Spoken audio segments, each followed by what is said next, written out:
Oh, hello, Comedy Store. How we doing? We good? We well? Yeah. Lovely, man. It's nice to be here. Do you remember when this was illegal? Fucking hell, it's amazing, man. I can't do those lockdown things, you know, like that we were doing a couple years back. I can't do them, man, because, like, in retrospect, I knew I was fucking up in lockdown when I met up with my mates over Zoom to do coke.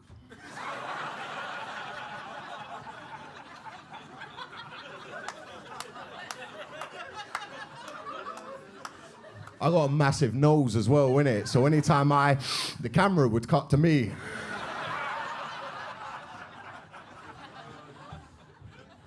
It was tough, man. I had to move in with my girlfriend, and I didn't realize this but she's upper middle class, and I didn't realize this about the upper middle classes. But fuck me, they love a walk, don't they? They live for that shit. Every single day of lockdown, are we going for a walk today? We should go for a walk. It's nice outside. Let's go walking. It'll be great. We could go for a walk and then we'll have our first quarantinis of the day. Oh, it'll be magical. I'm just there like, I tanned 4 beers in the toilet when you weren't looking. Treated every day of this like a stag do. One of these people, because she's been traveling around the world, she wanted us to go traveling. She's like, Elliot, we've got to go traveling. We have to go traveling. Why? Why do I got to go traveling? Because you learn so much. What am I going to learn? Well, you won't understand things like true poverty until you've been traveling. I haven't got enough money.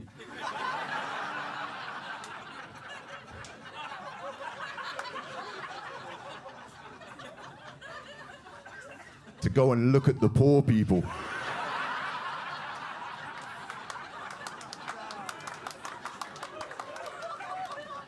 I can get the same experience by going looking in my bathroom mirror going, there they are. Man, someone should do something about this.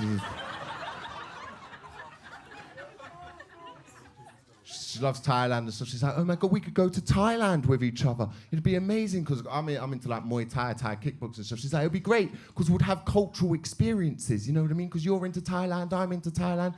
Well, I didn't have the heart to tell her that our idea of cultural experiences in Thailand are very different.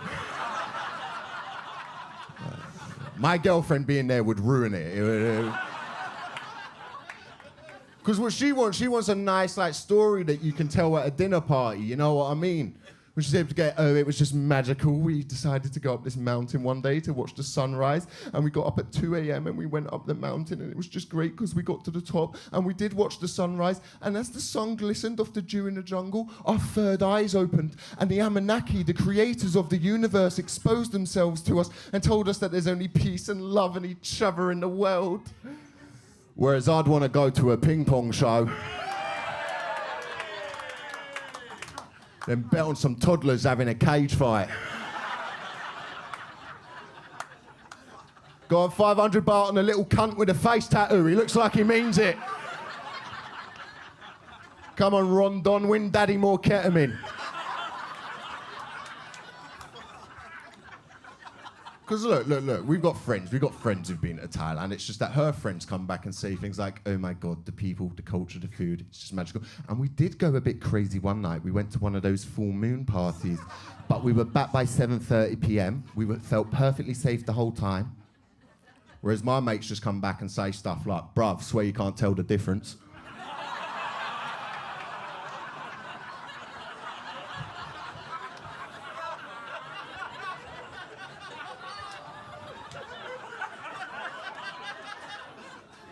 But look, I myself, middle class, I just have an accent. I grew up in South London.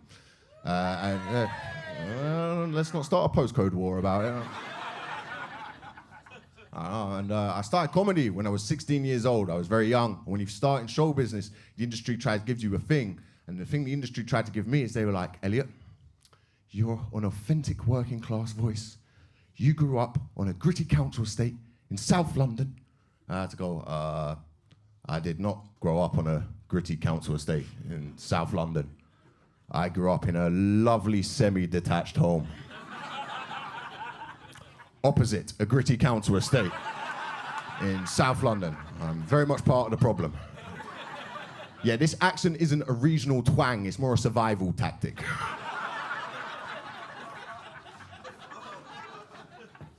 Didn't know, wow, man, I'm 25 now. 25 is a messed up age. It's weird. The weird part of when you're 25 is when you meet people in their 40s or their 50s, they take it upon themselves to give the world's most unsolicited life advice. They'll just find you and they go, oh my God, you're 25. 25. Oh, to be 25 again. Right, here's what you've got to do. You've got to drink all the drink, you've got to snort all the drugs, you've got to fuck all the girls, and then they'll say something like, but remember put some money in an ISA, whatever you do, okay? It's a terrible age. Teenager was the best time of my life. You know why? I thought I knew everything. But in my mid-20s, I realized not only do I not know everything, I know nothing. See, when I was a teenager, I got to experience emotions for the first time, like love and lust. But in my mid-20s, the emotions I'm experiencing for the first time are very different. Things like existential dread, anxiety disorder, repressed homosexuality. That last one sneaks up on you, don't it? Tell you, when I first had it, right, I was out doing some shows in New York. That's not at all relevant to this next story. I just thought I'd let you all know how lucky you are to have me here tonight. And I'm hanging out with these American comics, and one of them was like to me, like, hey, man, a few of us are going to drink some weed oil. You down? I was like, all right, bro, I'll drink your herbal tea. What are they? Now, when you drink weed, it's no longer THC. It comes 11-hydroxymetabolite, a psychoactive substance produced by the liver. And there's probably a few of you sat there going, hold on, Elliot. You come on stage with this whole laddie demeanor like you're not very smart and stuff, but that sounds like an incredibly intelligent thing to say. How on earth do you know that? And the only reason I know that, ladies and gentlemen of the Comedy Store, is because the next day I had to Google, what the fuck happened to me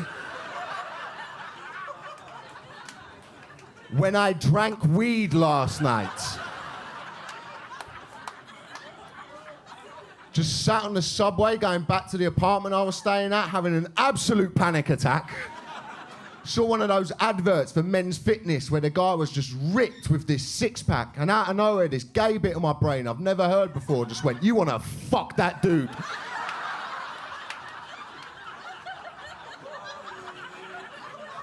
Oh, no, I don't. It was like, yeah, you want to be dominated by him, right?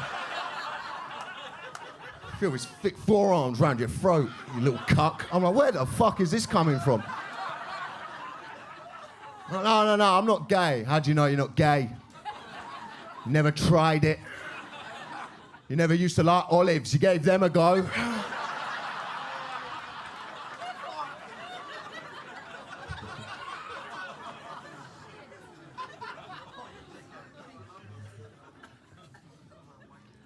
Difficult, man.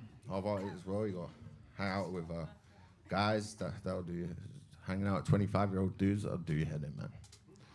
It's difficult for like men and women. So like I always see these things like mental health charities and stuff. They always say things like, you know, hey lads, if you're ever feeling down or a little bit blue, why don't you reach out to your friends and let them know you're sad? Are you out of your fucking mind? Do you have any idea what male friendship is? That was written by a woman. That wasn't written by a man. Let those psychopaths know that I'm sad. The amount of memes that'll come in the WhatsApp group. I tried it, man. I did it back in 2019, right? Keith Flint from The Prodigy had killed himself. I thought, oh my God, if this guy's capable of that, maybe one of my friends is capable of something like that. You know, I should reach out and see if they're okay and do my duty as a friend. So I did. I opened up my group chat at the time, Magaloof 2019. Send a sincere message in there. Hey lads, just want to let you know that you're loved. Now, I care about you, and I cherish all the memories we're making with each other. I can't wait to make so many more. If you're ever feeling down or a little bit blue, why not slide into my DMs? We can have a chat. Lots of love. Your best pal, Elliot. Send.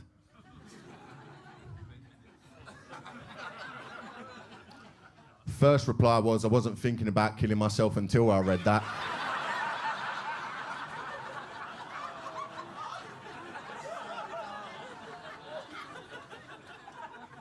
Then the group name changed to Elliot's on Menopause 2019.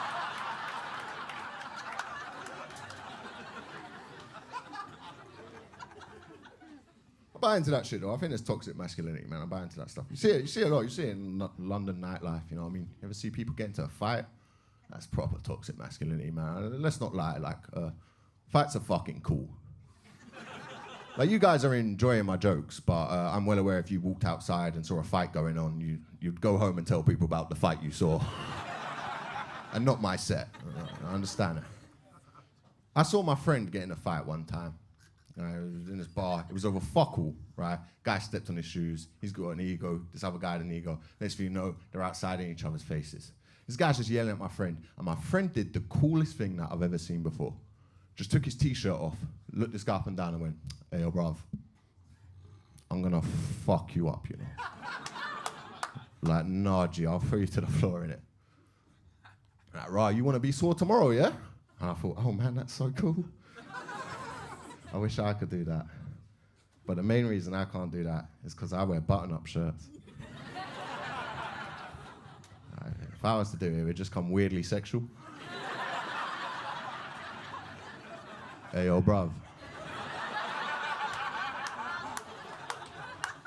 I'm gonna fuck you up.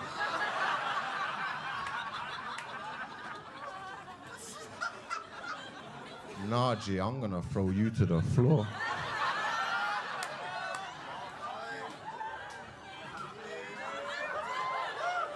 You're gonna be sore tomorrow.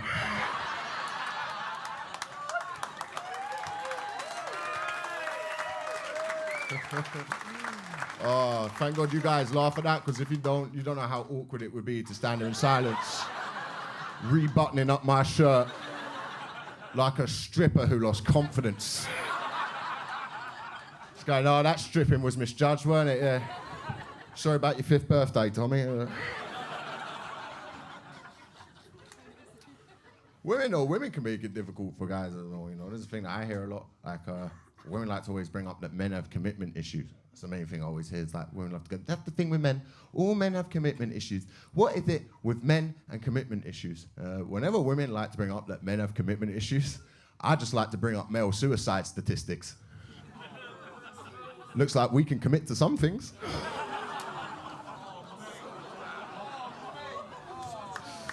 Just not you.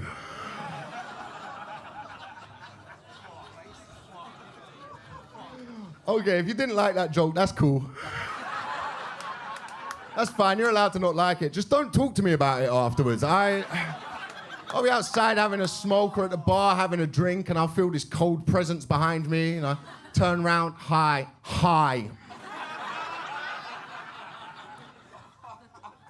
Did you enjoy the show? I was. And before I say this, I just want to say that me and my friends have a great sense of humor. But we felt you went a little bit too far tonight because we have a friend, Nathan, who several years ago unfortunately took his own life, and we came out for some jokes and some japes and weren't expecting such a triggering subject to be brought up. And for you to do that is really disrespectful of what we're going through, and it's horrible. And I've got to go, oh my God, ma'am, I'm so sorry. I didn't mean to cause any offense. I'm just up there trying to get a shock laugh. I'm not like the character I portray on stage. I'm actually quite a nerdy individual. But in my head, what I'm thinking is, well, maybe if you wasn't such a dull cunt, Nathan could have reached out to someone.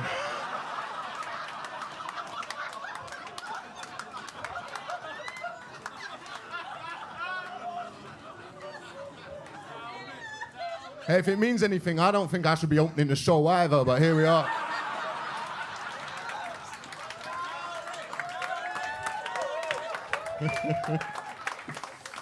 I did that joke about a month ago in Cardiff, right? And the next day, I woke up to an Instagram message, and it just read, "Fuck you," which is a great way to start a message. It really captures the reader. Imagine you opened a book and the first line was, "Fuck you." You'd go, I need to read on. What have I done? And this person wrote, the week before they came to the comedy show, right? Their father had killed themselves, and they came to the comedy show, and they weren't expecting me to come out and make jokes about suicide, and that they hadn't even had the funeral for this person's dad yet, and they wrote this heartfelt message, and I felt so fucking bad, man. Like, I'm not made of stone, you know, I'm there, I felt awful. So I start typing out my apology, and as I was about to hit send, I just went, wait.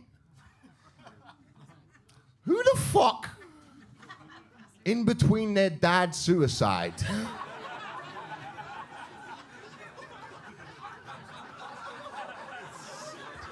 and the funeral goes, oh, but we're still going to the comedy show, right? We've had that booked for months. Dan wanted to come and he couldn't, it was sold out. Actually, there's a spare ticket going now if you want.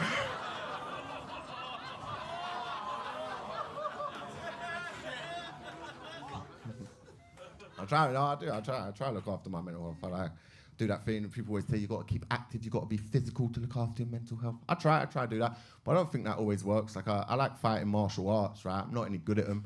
Like, I compete at Muay Thai, but there's a small Japanese woman at my gym who beats the fuck out of me, but I'm a big white guy, so I don't let that affect my ego too much.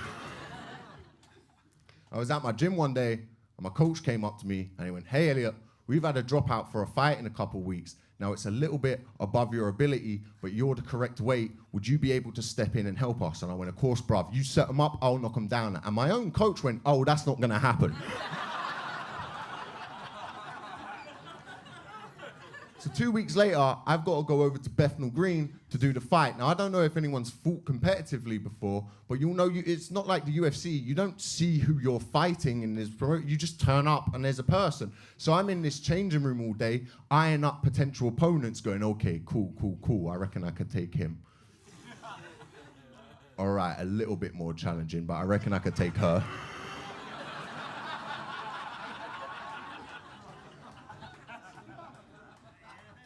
And my master came through and was like, Elliot, what are you doing in the kids' changing room? My one's over there. Yeah. Head in the game.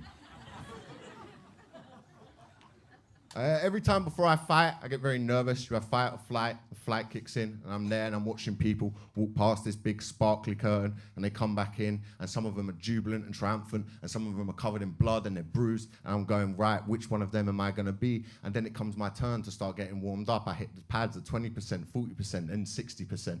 And all while this is going on, there's just fear within my mind. And then I get taken down to where I'm about to be announced in, right? And I was trying to enter what's called a state of flow, where I remember all of the combinations that I've been trying to learn over the past few weeks, except that I hadn't been doing that. I'd just been turning up, posting pictures on Instagram for clout. And then it comes my turn to go in, and I just hear it by this big sparkly curtain. I just hear, ladies and gentlemen, fighting out of KO South Kickboxing Academy, representing Thornton Heath, South London, would you please welcome into the ring, Elliot Steele? And as I walk past that sparkly curtain, man, flight leaves my body, and I come full of fight.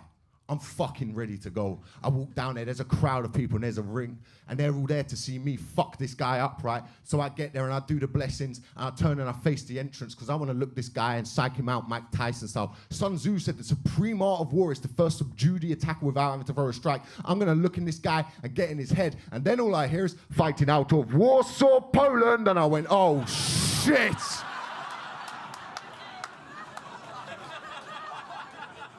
Nobody said the guy'd be Polish.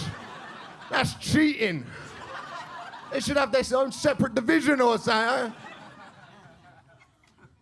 And this guy just walks in, and he's just ripped with this six-pack, and out of nowhere, that gay bit of my brain came back and was like, yo, you want to fuck this dude?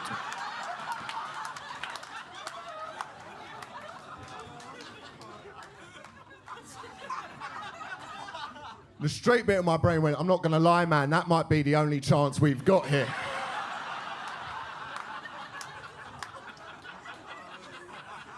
That's a disqualification. Think about how hard you'll sound to all your friends. Hey, Elliot, how'd that fight go? I fucked him.